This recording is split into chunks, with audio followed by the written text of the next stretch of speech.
Sahabat pembelajar, berjumpa kembali bersama Imade Sidiasa Belajar Jadi Guru dalam Celotehan. Celoteh kita hari ini mengenai Komisi 12 DPR RI mengundang Menteri Energi dan Sumber Daya Mineral Bahlil Lahadalia untuk melakukan rapat kerja terkait Rencana Umum Ketenagalistrikan Nasional hingga strategi peningkatan lifting migas nasional. Nah, seperti apa beritanya, mari kita simak bersama. Namun sebelumnya, bagi sahabat pembelajar yang belum subscribe, silahkan subscribe, like, komen dan share channel ini untuk mendapatkan celotehan terupdate.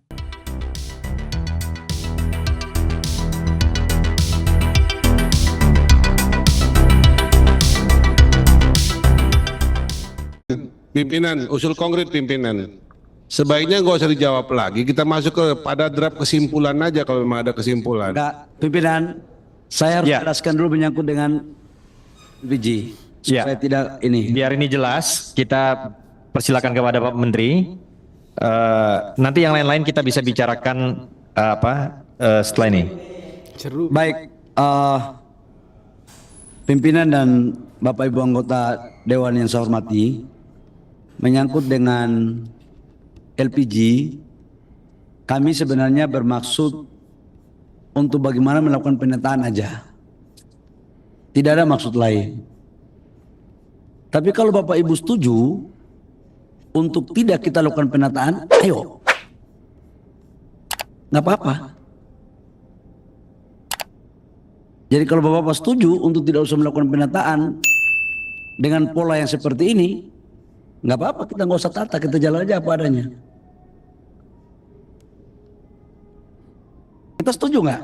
Kalau setuju, sepakati. Kalau nggak apa-apa, saya akan sampai kepada Presiden. Tadi PDI Perjuangan sudah setuju, Pak.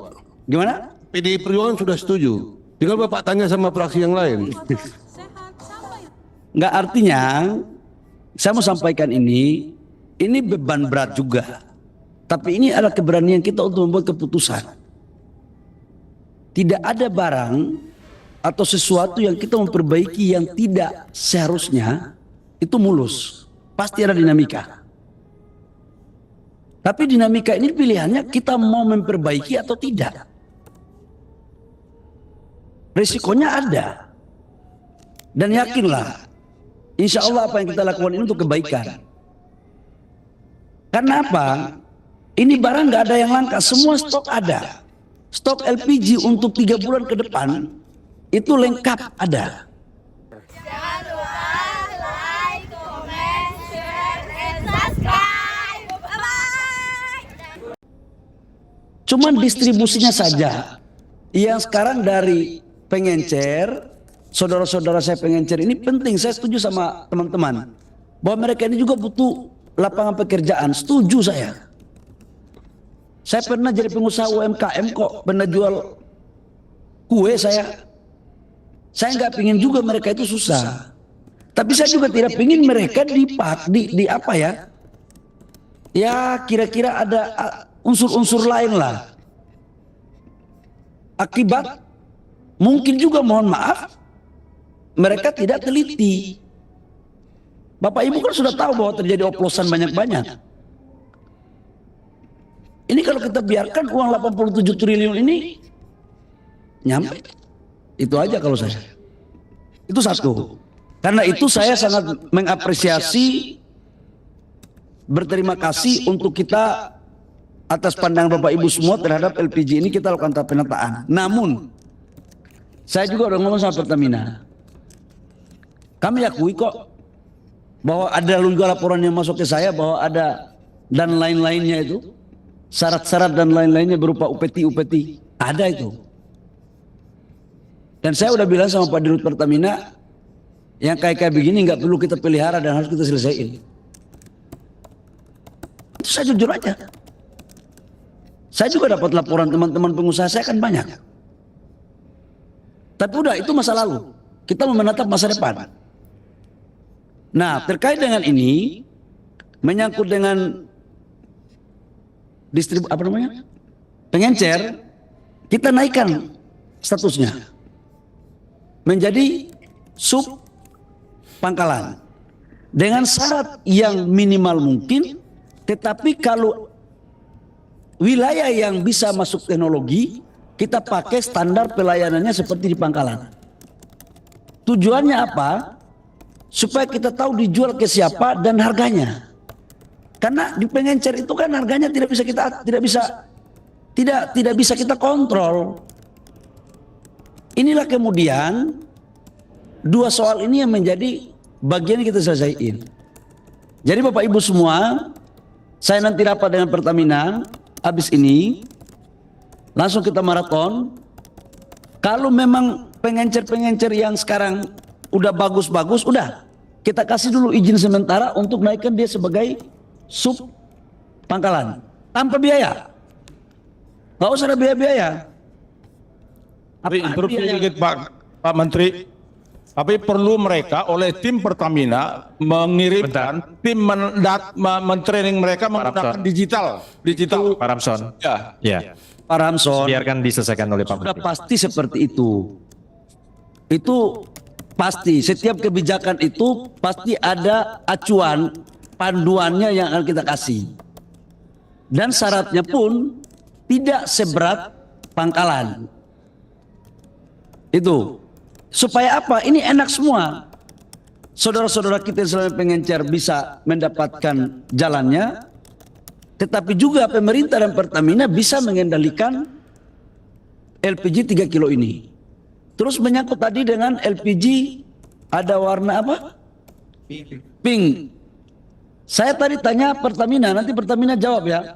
Pertamina, saya kasih waktu 2 menit untuk menjelaskan pink itu. Silakan. Saya izin pimpinan ya. Biar tidak ada multi interpretasi dan ini biar kita dengar langsung dari Pertamina. Silakan Pertamina. Baik, pimpinan Komisi 12, Bapak Ibu anggota Komisi 12, Bapak Menteri, Bapak Ibu sekalian, pada kesempatan ini kami menyampaikan bahwa pada saat ini Pertamina hanya menjual untuk yang non subsidi hanya kemasan 5,5 kilo dan 12 kilo. Jadi tidak ada 3 kilogram yang berwarna pink yang non subsidi.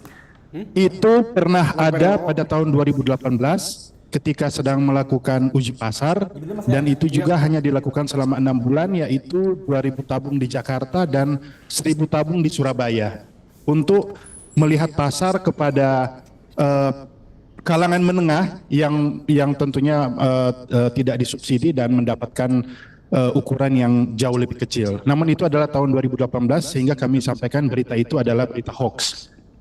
Yang kedua, Pak Menteri izin menambahkan juga, tentunya Pertamina adalah aset bangsa yang kita banggakan juga semua. Untuk itu, apabila ada kegiatan atau praktek-praktek yang berlangsung di Pertamina yang tentunya mencari keuntungan dengan harus membayar dengan biaya-biaya tertentu, mohon untuk dilaporkan, akan kita sikat habis. Terima kasih. Ketua. Ya.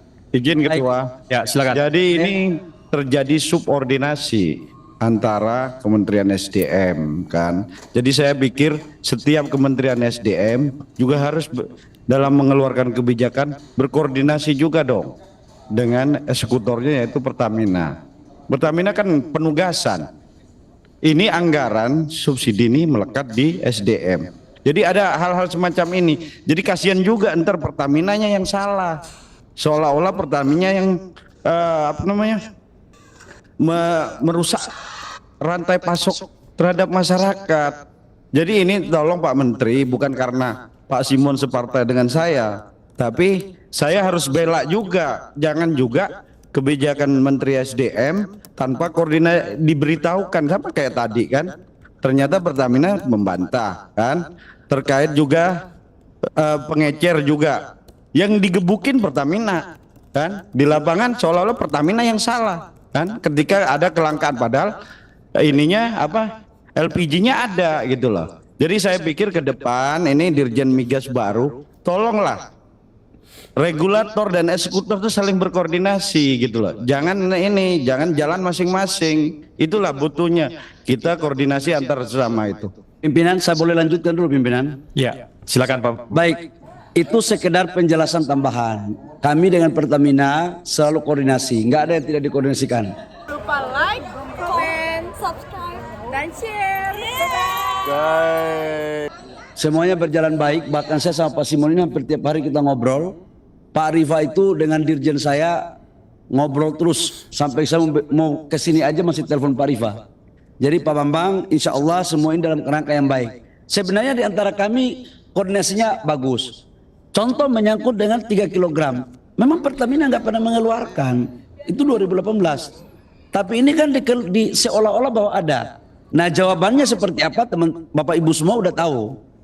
Bahwa memang ada yang tidak nyaman ketika kita mau tertibkan proses untuk pendistribusian daripada pengencer. Tapi kita sayangi, kita hormati pengencer dan pasti kita akan memberikan yang terbaik untuk rakyat kita. Yang berikut menyangkut dengan DMO. DMO kami setuju, Pak, tapi DMO itu saya pikir kalau masuk di undang-undang, karena intinya itu kan DMO itu kan harga. Jadi saya pikir itu bisa dibicarain aja, nggak ada masalah. Menteri, izin Pak Pimpinan, DMO itu bukan harga Pak, tapi kuota. Kalau harga IPO, gitu ya? Ya, IPO, ya. saya pikir biar Pak Menteri menyelesaikan. Ya, silakan Pak Menteri diteruskan. Maksud saya adalah kalau DMO itu kan alokasi. Sekarang ini kan 100% dari total produksi diwajibkan 25% untuk DMO dalam negeri. Di mana DMO dalam negeri ini salah satu diantaranya adalah PLN. Kalau menyangkut DMO nggak ada masalah, semua perusahaan mau pasok kepada PLN. Masalahnya adalah begitu masuk di PLN dihargai dengan harga di bawah harga pasar. Itulah maksud saya harga itu. Makanya dibutuhkan satu lembaga mediasi untuk menghimpun antara dana ekspor selisih dengan yang memasok DMO agar harganya bisa seimbang. Itu Pak. Kami sudah pikirkan Pak itu. Interupsi sedikit Pak Menteri, DMO dan DPO itu kita putuskan di sini tahun 2018 dengan pemerintah. Domestic Market Obligation dan Domestic Price Obligation untuk memprotek PLN $70. Kalau nggak diprotek udah bangkrut mereka Pak, waktu harga $250. Jadi itu sangat bagus untuk terus di-maintain kebijakan itu Pak. Makasih. Justru saya melindungi PLN, maka sekalipun pengusaha batubara meminta